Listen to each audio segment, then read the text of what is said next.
Baik, Bismillahirrahmanirrahim. Assalamualaikum warahmatullahi wabarakatuh. Apa kabar semuanya? Semoga dalam keadaan sehat selalu dimanapun teman-teman berada. Di sini kita akan melanjutkan untuk mata kuliah Organisasi dan Manajemen Kesehatan di materi ketiga. Kita akan membahas tentang sistem kesehatan nasional. Ya, sebelumnya terima kasih sudah berkenan untuk menyimak materi pada kesempatan ini meskipun harus kita laksanakan secara online dengan metode asinkron ya. Semoga tidak mengurangi semangat teman-teman dalam belajar dan mengeksplor pengetahuan di bidang organisasi dan manajemen kesehatan. Oke, Bismillahirrahmanirrahim. Kita mulai. Untuk materi ini kita akan membahas tentang kita mengulas kembali ya sedikit tentang apa yang sudah kita pelajari pada dua pertemuan sebelumnya. Kemudian kita akan coba kenalan dengan kerangka dari sistem kesehatan yang dikeluarkan oleh WHO atau WHO Health System Framework yang kemudian menjadi acuan dalam menyusun sistem kesehatan nasional di Indonesia. Dan yang terakhir nanti kita akan coba melihat bagaimana reformasi kesehatan Indonesia atau perubahan-perubahan perkembangan di bidang sistem kesehatan dari berbagai macam fenomena gitu ya. Nanti kita akan lihat bagaimana perkembangannya. Oke, sebelumnya kita sudah belajar apa saja gitu ya di pertemuan 1 dan 2 kita sudah belajar tentang organisasi, prinsip dasar organisasi. Kita mengetahui bahwa organisasi sejatinya adalah kumpulan dari sekelompok orang yang saling bekerja sama, masing-masing punya tugasnya berbeda-beda, ada pembagian wewenangnya yang semuanya dilakukan untuk mencapai tujuan bersama yang telah disepakati. Kita juga sudah belajar bahwa jenis organisasi beragam sekali terkait berdasarkan hubungannya, ada yang formal non formal, ada yang bergerak di bidang kesehatan, agama, budaya, politik, pemerintahan, ada yang sifatnya merupakan organisasi pemerintah, non pemerintah dan juga organisasi profesi. Gitu ya. Kemarin kita juga belajar jenis-jenis organisasi berdasarkan strukturnya. Ada yang bentuknya lini, fungsional, dan juga perpaduan antara struktur lini dan staf. Kemudian beberapa prinsip organisasi. Kita kemarin juga sudah belajar di materi yang kedua tentang ekologi organisasi ya, bagaimana organisasi saling berinteraksi dengan lingkungannya, baik lingkungan internal maupun eksternal, yang kemudian akan mempengaruhi jalannya organisasi serta capaian-capaian yang akan dicapai oleh organisasi. Kita kemarin juga belajar tentang sistem rujukan ke sistem kesehatan nasional di Indonesia, mulai dari layanan primer, sekunder, hingga tersier. Nah, sekarang kita akan mempelajari lebih dalam lagi tentang sistem kesehatan nasional di Indonesia. Kalau kita berawal dari mendefinisikan apa itu sistem, gitu ya. Sistem ini adalah suatu keterkaitan di antara elemen-elemen pembentuknya dalam pola tertentu untuk mencapai tujuan tertentu, gitu ya. Jadi ada kaitan, ada hubungan di antara bagian yang membentuk sebuah sistem gitu ya. Ada polanya tersendiri dan sama seperti organisasi ya dia mencapai tujuan tertentu. Gitu ya. Jadi ada ikatan, ada koneksi, ada hubungan. Prinsipnya tadi ada elemen-elemen yang saling berhubungan. Kemudian kita hubungkan dengan sistem kesehatan. Apa yang kemudian dimaksud dengan sistem kesehatan?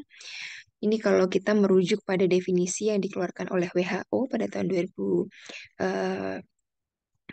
gitu ya, bahwa sistem kesehatan di sini terdiri dari organisasi, dari orang-orang, dan juga dari berbagai macam aksi yang tujuan utamanya adalah untuk mempromosikan, untuk menjaga gitu ya, atau mengembalikan dan juga menjaga kesehatan.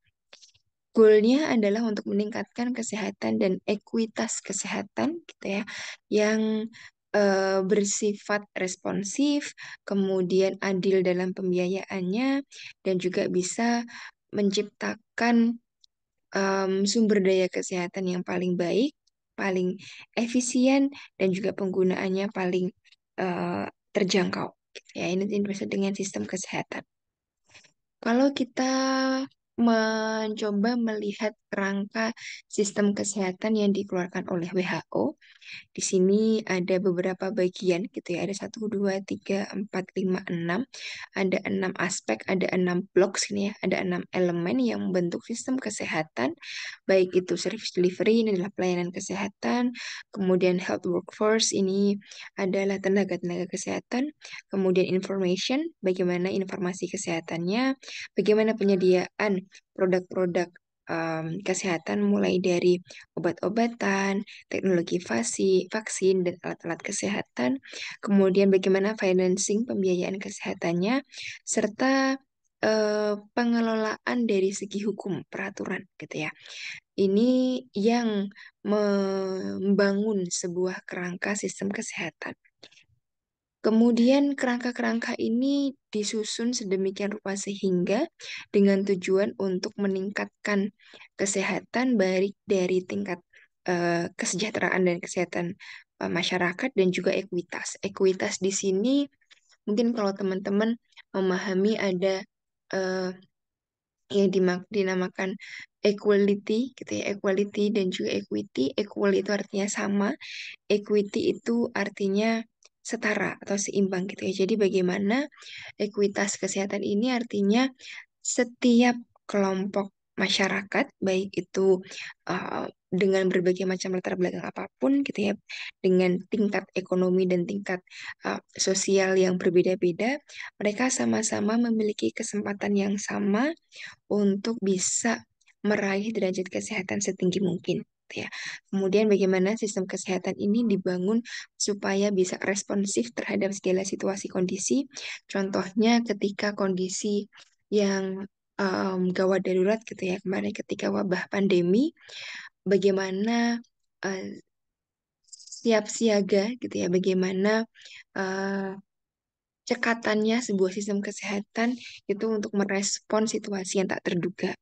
Kemudian bagaimana jaminan sosial dan pembiayaan terkait sistem kesehatan ini dan juga bagaimana efisiensi dari sistem kesehatan terutama nanti kaitannya dengan peraturan-peraturan dan hukum yang berlaku.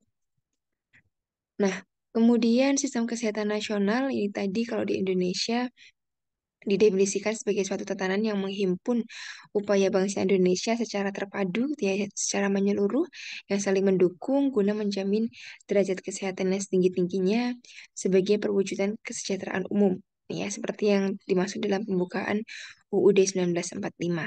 Ini kemudian kalau kita jabarkan, kalau tadi di WHO ini ada 7 elemen, 7 building blocks yang menyusun kerangka sistem kesehatan. Ini coba kita lihat di Indonesia ini ada 7 subsistem ya. Kemarin kita sudah sempat kenalan mulai dari upaya kesehatan, riset, kemudian pembiayaan, tenaga kesehatan, persediaan farmasi, alat kesehatan dan makanan, reg- regulasi kesehatan dan juga pemberdayaan masyarakat. Ini ya, ini kalau kita lihat di mana letak bedanya gitu ya. Ini kalau yang WHO, oh ini tadi 6 ya, ada 6 subsistem, ada 6 elemen. Ini kalau di Indonesia ini ada 7 elemen. Apa yang membedakan gitu ya? Kira-kira kalau misalnya teman-teman cermati, di mana letak perbedaan antara kerangka kesehatan yang dikeluarkan oleh WHO dan yang diterapkan di Indonesia? Coba. Di sini ada 6, ada 7 gitu ya, ada perbedaan jumlahnya. Mana yang nggak ada di WHO dan yang ada di Indonesia gitu ya. Yang menjadi ciri khas di Indonesia di sini ada pemberdayaan masyarakat di mana sistem kesehatan ini harapannya tidak hanya melibatkan para pemangku kebijakan, tidak hanya melibatkan tenaga kesehatan, tapi bagaimana juga upaya pemerintah untuk meningkatkan kemandirian, keberdayaan masyarakat, supaya masyarakat mampu untuk mm, melakukan kegiatan-kegiatan bersama secara gotong royong untuk meningkatkan kesejahteraan dan kesehatan masyarakat secara berkelompok. Nah, ini kalau coba kita pelajari satu persatu dari subsistem tadi ya. Yang pertama dari upaya kesehatan, ini berkaitan dengan pelayanan kesehatan. eh, bisa dilakukan oleh pemerintah, ini termasuk TNI dan Polri, pemerintah daerah dan juga masyarakat melalui upaya peningkatan kesehatan, pencegahan penyakit, pengobatan dan pemulihan kesehatan di fasilitas kesehatan. Gitu ya. Jadi gampangnya di sini upaya kesehatan itu seperti apa yang dilakukan di puskesmas gitu ya, kemudian klinik dokter, rumah sakit gitu ya. Baik secara preventif, kuratif, dan juga rehabilitatif gitu ya. Maaf, ada lagi promotif, preventif, kuratif, rehabilitatif ya. Jadi ada empat upaya kesehatan. Kemudian di bidang penelitian dan pengembangan kesehatan di sini digunakan untuk memperoleh data berbasis bukti gitu ya, sehingga ini kaitannya kalau misalkan seiring dengan perkembangan zaman gitu ya, seiring berkembangnya dengan ilmu pengetahuan, banyak penelitian-penelitian terbaru, maka ada perbaikan dari metode pengobatan gitu ya, ditemukannya obat yang lebih efektif dan efisien dengan harga yang lebih terjangkau gitu kan, yang kemudian akan meningkatkan kemudahan dalam melakukan pelayanan kesehatan gitu ya. Ini baik di bidang biomedis dan teknologi dasar, teknologi terapan dan epidemiologi klinik, bagaimana intervensi kesehatan masyarakat dan humaniora, kebijakan kesehatan serta pemberdayaan masyarakat gitu ya. Dan ini biasanya dikoordinasikan oleh pemerintah. Biasanya juga setiap tahunnya pasti ada berbagai macam hibah. Hibah itu adalah pemberian dana gitu ya di bidang penelitian dan pengabdian masyarakat untuk mengembangkan riset-riset di bidang kesehatan. Kemudian yang ketiga ini di bidang pembiayaan kesehatan. Ini kemarin kita sudah bahas contohnya di Indonesia itu ada sistem BPJS gitu ya. Ini adalah strategi untuk menjamin bahwa masyarakat Indonesia akan terjamin untuk bisa mengakses layanan kesehatan dengan adanya pembiayaan yang cukup, yang adekuat, terintegrasi, stabil, dan berkesinambungan gitu ya. Di sini melalui asuransi sosial ini apa namanya? Sesuai dengan Undang-Undang Nomor 40 Tahun 2004 ya awalnya tentang sistem jaminan sosial nasional. Kemudian ini terkait SDM kesehatan berkaitan dengan bagaimana pemerintah berupaya untuk mencukupi kebutuhan SDM dalam jumlah, jenis, kualitas, serta bagaimana mendistribusikan tenaga kesehatan secara merata dan adil sesuai kebutuhan pembangunan kesehatan gitu ya, terutama di berbagai daerah. Jadi ini banyak sekali tenaga kesehatan. Ini selain ini juga masih banyak lagi ya di sini medis, kefarmasian, perawatan dan yang lain-lain. Nah, ini PR-nya adalah bagaimana jumlahnya meningkat, kualitasnya meningkat, kemudian distribusinya bisa merata. Tidak hanya tenaga kesehatan itu rame, banyak menumpuk, atau bahkan banyak yang pengangguran, katakanlah ya tanda kutip, di kota-kota besar, sementara di kota-kota kecil, terpencil, di pulau-pulau yang ujung-ujung Indonesia gitu ya, mereka justru kekurangan tenaga kesehatan. Nah, ini bagaimana kemudian em, organisasi-organisasi profesi kemarin yang pernah kita bahas gitu ya, bisa kemudian em, mendorong adanya pemerataan distribusi tenaga kesehatan ini di semua wilayah di Indonesia. Kemudian yang kelima terkait sediaan farmasi, alat kesehatan dan makanan. Ini meliputi kegiatan untuk menjamin keamanan pangan, keamanan obat-obatan. Ini ya, kalau di Indonesia ada BPOM gitu ya, Badan Pengawasan Obat dan Makanan. Kemudian bagaimana penjaminan terkait manfaat dan mutu sediaan farmasi, bagaimana terkait alat kesehatan, makanan yang beredar gitu ya. Jadi bahkan di level rumah tangga gitu ya, di level industri rumah tangga, makanan yang beredar yang dikemas itu harus punya nomor PIRT. Gitu ya. Artinya kalau sudah nomor tersebut, maka terdapat jaminan bahwa makanan tersebut telah melalui proses pengolahan yang sudah dijamin keamanannya gitu ya, karena sudah punya sertifikat keamanan tersebut gitu. Kemudian penjaminan tersebut berfungsi untuk melindungi masyarakat dari penyalahgunaan obat-obatan dan juga adanya resiko misalkan di bidang makanan itu penggunaan bahan makanan yang tidak sesuai gitu ya. Kemudian terkait obat ini juga tentang bagaimana menjamin penggunaan obat yang rasional dan tidak melebihi batas, serta meningkatkan upaya kemandirian kefarmasian dalam negeri. Nah, ini kaitannya bagaimana pengadaan obat dan alat-alat itu tidak terus-menerus berpangku pada obat produksi luar negeri. Gitu ya, bagaimana kemudian di Indonesia ditingkatkan kemandiriannya untuk memproduksi obat-obat dan alat-alat kesehatan secara mandiri.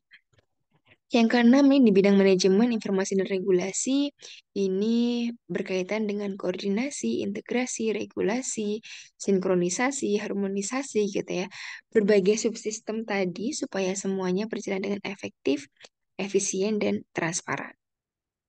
Kemudian yang terakhir ini tentang pemberdayaan masyarakat yang berkaitan dengan upaya peningkatan lingkungan yang sehat oleh masyarakat sendiri dan upaya peningkatan kepedulian sosial serta lingkungan sekitar. Ini berkaitan dengan bagaimana tadi ya masyarakat bisa bergotong royong untuk kemudian bersama-sama dengan ide masyarakat itu sendiri digerakkan oleh masyarakat sendiri em, berdaya gitu ya, mandiri untuk bagaimana supaya anak-anak, ibu hamil, gitu ya, misalkan lansia, semua usia populasi yang ada di wilayah tersebut terjamin kesehatannya. Ya, misalkan bersama-sama untuk menghidupkan posyandu, bagaimana membentuk kelompok apa namanya eh, ibu sayang ibu ya, kelompok sayang ibu gitu ya, misalkan dengan adanya pertemuan rutin dengan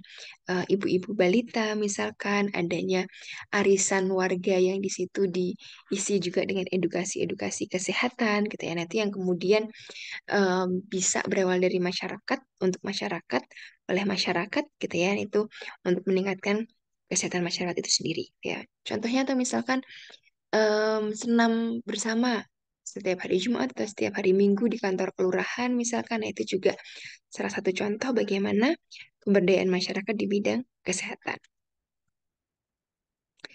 Nah, setelah kita membahas tentang 7 subsistem tadi, gitu ya, perlu sedikit kita ketahui bahwa sistem kesehatan nasional itu selalu punya arah yang sesuai dengan em, rencana jangka panjang maupun jangka menengah yang sudah ditentukan oleh pemerintah pusat gitu ya.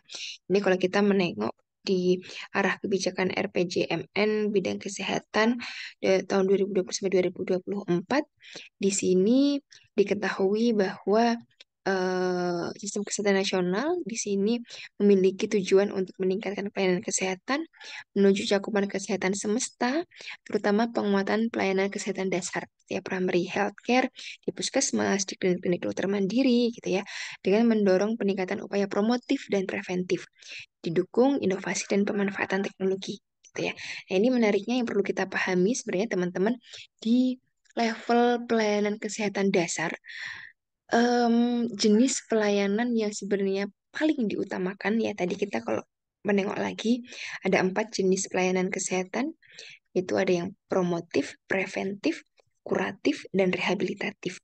Dan 2 pelayanan yang sebenarnya paling diutamakan di tingkat puskesmas, katakanlah, itu justru bukan yang pengobatan atau yang kuratif ya, tapi yang promotif dan preventif.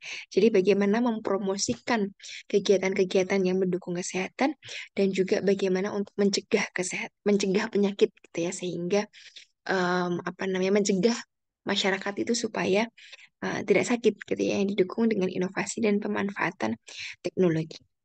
Kalau kita melihat pada isu prioritasnya, gitu ya, ini ada isu prioritasnya, ada 5.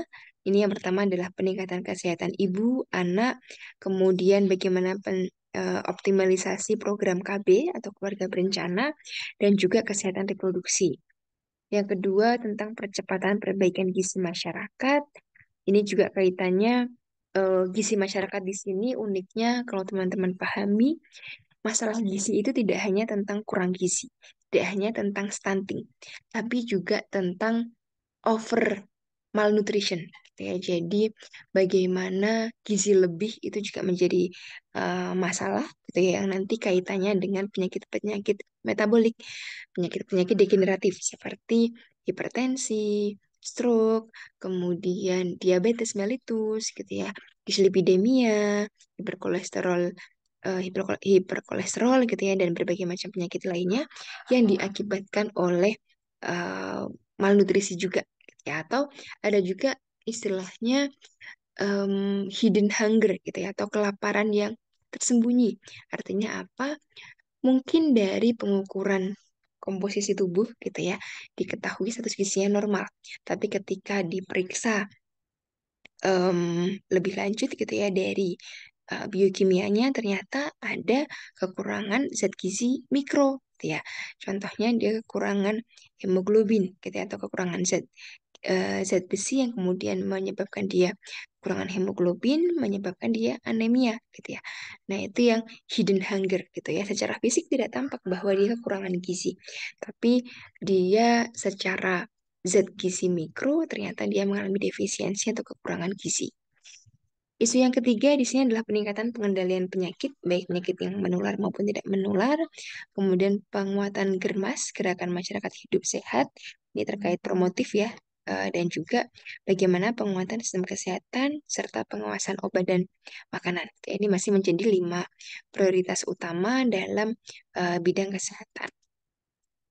Kemudian tadi beberapa isu turunannya ini ya, tentang bidang gizi ini ada stunting, AKI itu adalah angka kematian ibu dan angka kematian bayi gitu ya, AKI dan KB. Kemudian bagaimana sistem jaminan kesehatan nasional ini ya, tentang BPJS-nya gitu ya, bagaimana untuk apa namanya, sistem BPJS ini bisa lebih baik lagi dan bisa kemudian bermanfaat tidak hanya bagi masyarakat pengguna BPJS-nya, tapi juga dari rumah sakitnya, dari tenaga kesehatannya gitu ya. Itu sama-sama menerima manfaat yang eh, setara. Kemudian bagaimana penguatan pelayanan kesehatan, serta bagaimana peningkatan ketersediaan obat dan alat kesehatan. Ini tadi terkait jaminan kesehatan, ini ya tentang cakupan kesehatan semesta. Tadi kalau ada 7 subsistem kesehatan nasional, di sini eh, apa namanya dilakukan untuk mencapai adanya universal health coverage yang menjamin seluruh masyarakat memiliki akses untuk kebutuhan pelayanan kesehatan, baik itu promotif, preventif, kuratif, dan rehabilitatif yang berkualitas dan efektif gitu ya, melalui berbagai macam strategi. Nah, ini tadi yang kita bahas ini di primary healthcare. Sebenarnya ini sangat besar sekali perannya dalam memperkuat sistem kesehatan, dan tugas utamanya sebenarnya bukan untuk memberikan pengobatan gitu ya, tapi bagaimana banyak kegiatan promotif dan preventif gitu ya. Jadi kalau di tingkat puskesmas gitu ya, seharusnya porsi kegiatan yang sifatnya promosi kesehatan, kemudian pencegahan kesehatan itu lebih tinggi dibandingkan dengan proporsi untuk pengobatannya, gitu ya. Kemudian meskipun tetap harus ada gitu, untuk layanan pengobatannya.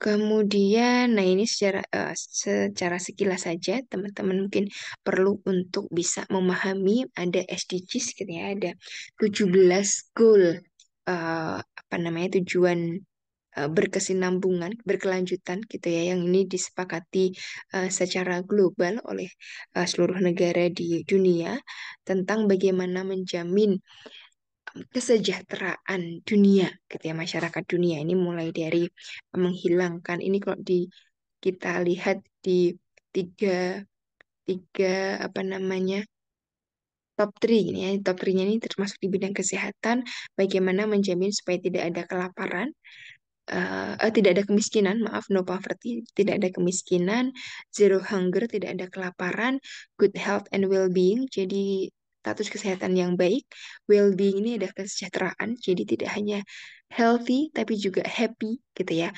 healthy, happy, dan juga produktif, gitu ya, jadi bagaimana manusia itu bisa hidup secara layak, sehat, bahagia, dan bisa mengaktualisasi dirinya sesuai dengan kemampuan yang dia miliki gitu ya, dan menebarkan manfaat yang banyak kepada masyarakat.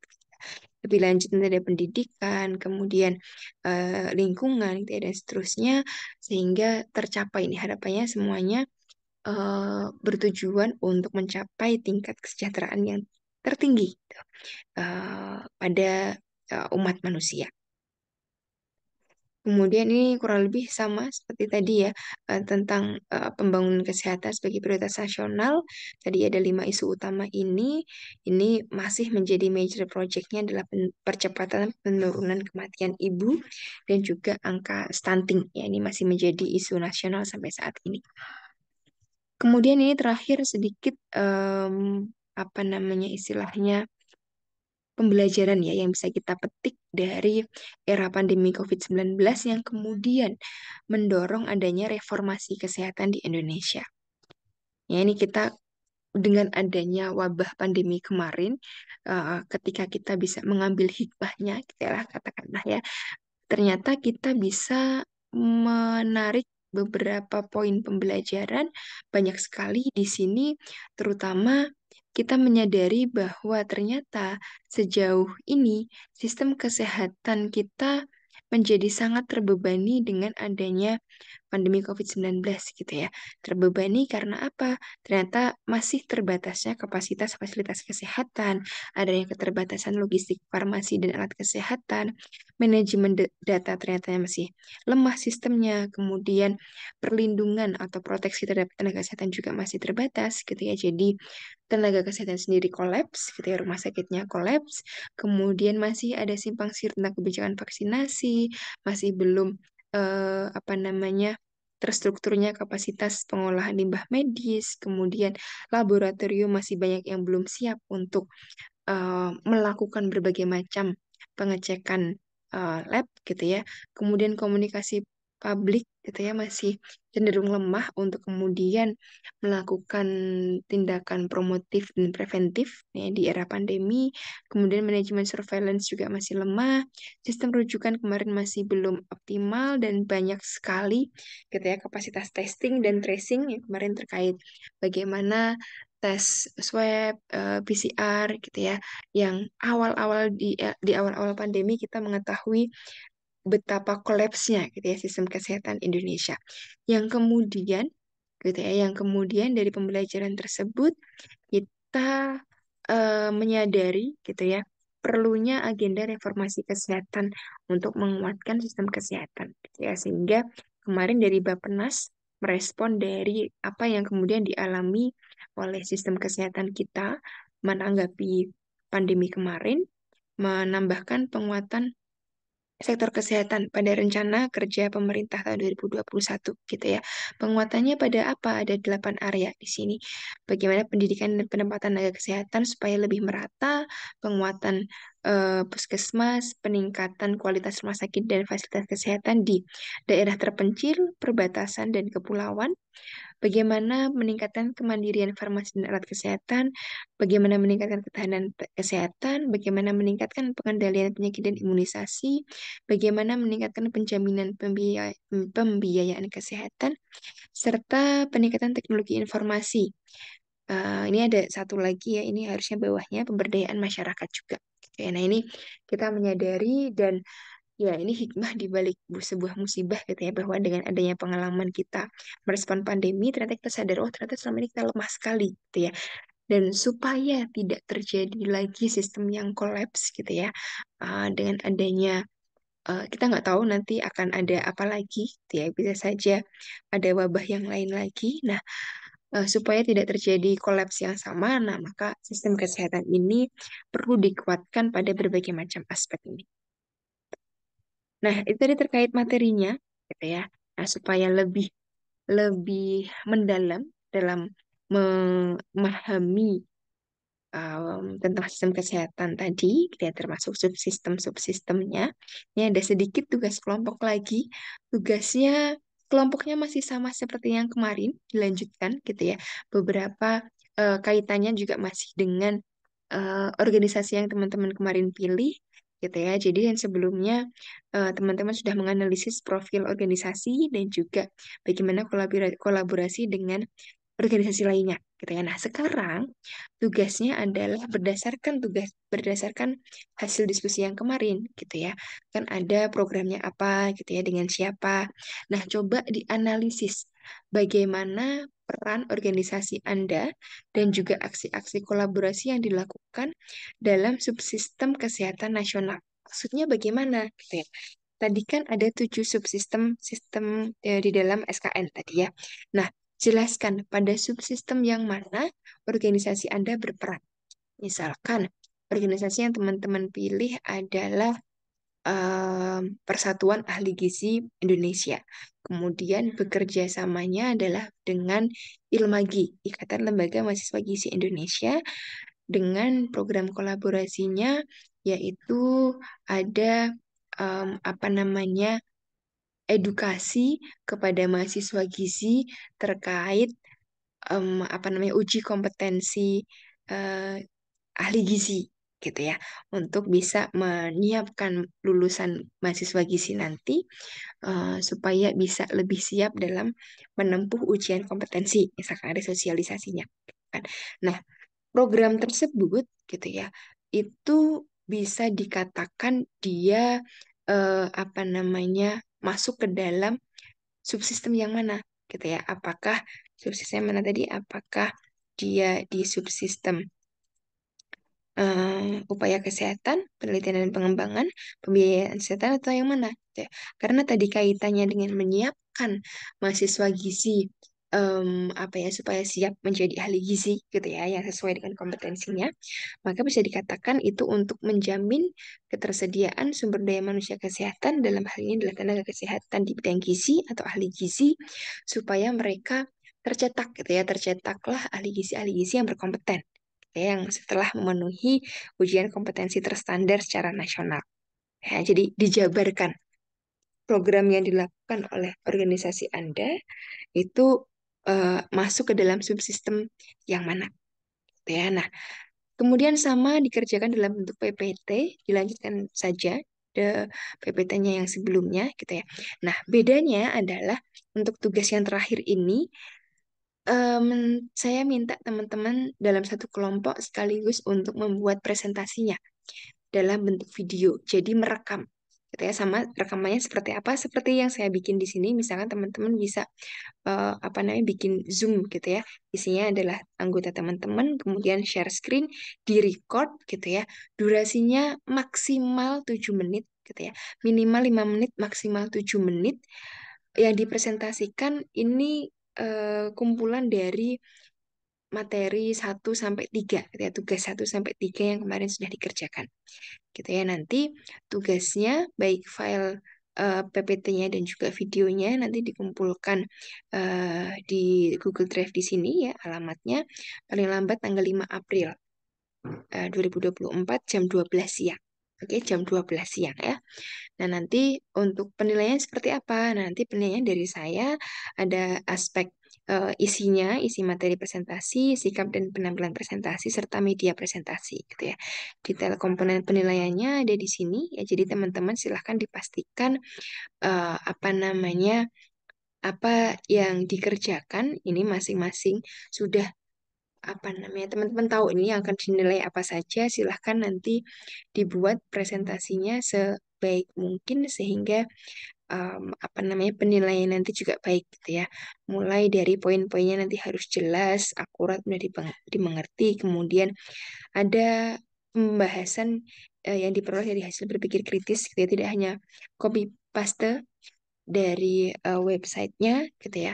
Kemudian dari sikap dan penampilan, saya lebih menyukai apabila teman-teman nanti ketika presentasi, meskipun di record ya, meskipun nggak ada audiensnya secara langsung, nanti silahkan nggak perlu dibaca semuanya ketika ada di slide. Ya, jadi silahkan disampaikan seolah-olah teman-teman sedang menjelaskan kepada audiens, ya, menjelaskan kepada teman-temannya, gitu ya, dengan bahasa yang santai, bahasa yang lebih baik, meskipun tetap formal, gitu ya, dengan bahasa Indonesia yang baik dan benar.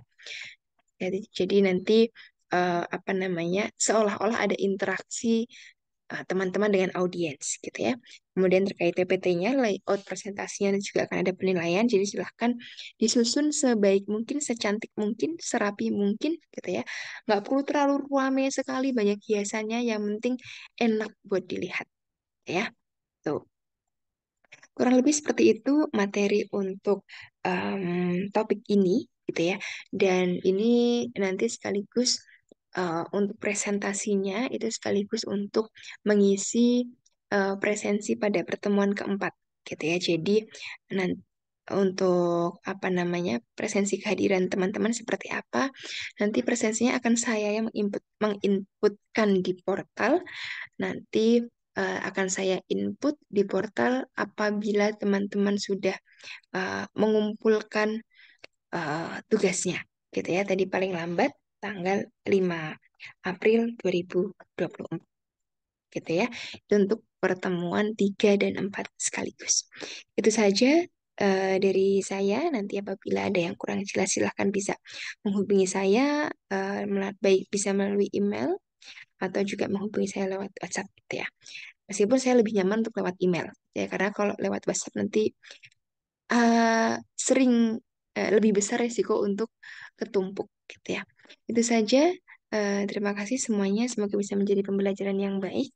Kita ketemu lagi, insya Allah diberi kemudahan gitu ya untuk bisa berdiskusi secara langsung di pertemuan berikutnya. Terima kasih. Saya akhiri. Assalamualaikum warahmatullahi wabarakatuh.